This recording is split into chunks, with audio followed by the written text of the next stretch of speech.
السلام عليكم ورحمة الله وبركاته. لما نقيات يوتيوب سلامي عشان wuxuu ku saabsan yahay sideen video ku save garaysan yahay 3GB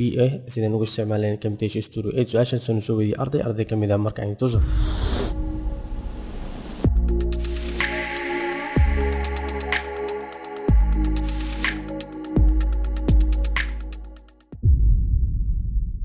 waxaa sameynaysaa Camtasia Studio ayaa furaysaa kadibna videogii ayaa markaa aragtid right click leedahay si videoga kadibna properties aan tagno videoga waxaan tusayaa qaabka uu save garaysan yahay video wuxuu ku save garaysan ujeedaa 3GB waaye kaasoo aan ahayn MP4 iyo kuwa kaleba markaan Camtasia Studio soo furo aan import dhaho faylka desktop ayuu yaalaa aan doorto si aan usoo qaado faylka aan usoo geliyo Camtasia Studio 8 ujeedaa wax desktopka ii soo baxay ma lahan saadada fiilka ma ogolaanayo haddii xitaa aan Camtasia gaabiyo dragging ku sameeyo calaamada wuxuu soo saarayaa oo stop kadibna waxaan right click ayaan ku leeyahay copy ayaan leeyahay faylka ayaan qaadaya kadibna right click ayaan leeyahay desktopka new ayaan leeyahay folder ayaan sameynayaa mid cusub magaca arab ayaan u sameynayaa muhiimadana folderkan ka rabno gadaal ayaan ka ogaanaynaa kadib markaan folderka sameysid double click ayaa siinaysaa sidaa u furtid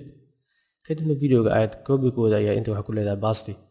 kadibna videoga ayaad waxaad sameynaysaa inaad qaybtid views ka tagtid kor viewga tagtid kadibna aad tagtid file name ayna ku dhigtid extensionka faylkiisa wuxuu ku save garaysan yahay ku soo saaraa calaamada ayaa meeshaas waxa ku leedahay right click ayaad ku leedahay sida magaca ugu bedeshid rename ayaa leedahay kadibna meeshaas taa waa ka tiraysaa dhotka ka tagaysaa kadibna waxa ku bedelaysaa mp4 ayaa ku bedelay kadibna okay ayaa leedahay kadibna calaamadaas ku soo saara yes ayaa leedahay sidaas marka wuxuu ugu bedelay mp4 drag and ku sameeyo Camtasia Studio ku tuuro sidaas darteed uu shaqeynaa faylka Camtasia Studio hada caadi u qaadanaya kadib ujeedaa faylka uu qaatay haddii aan delete ku sameeyo haddana import aan ku tijaabiyo desktopkan tago faylka ujeedaa sida uu yahay kadibna import soo dhaho sidaas ayaa waxaad ugu sameyn kartaa inaad ka bedeshid 3GB aan u bedeshid mp4 adoo isticmaalayso Camtasia Studio 8 cilada waxaa laga yaabaa inay ku dhibtay videogaagan uu yar yahay مثلا su'aalo waxa laga yaabaa videoga marka isticmaalaysid inuu screen-ka ugu yar yahay shiftiga ayaad qabanaysaa koonaha mid kamid ayaad tagaysaa dragging ayaad ku sameynaysaa waa la ekaysiinaysaa waa intaas oo kaliya waa inaad shiftiga qabataa insha Allah bidnakiin ka faa'iidayso wanaagsan. Assalaamu calaykum waraxmatullaahi tacaala wabarakaatuh. Jazaakum allahu khayran.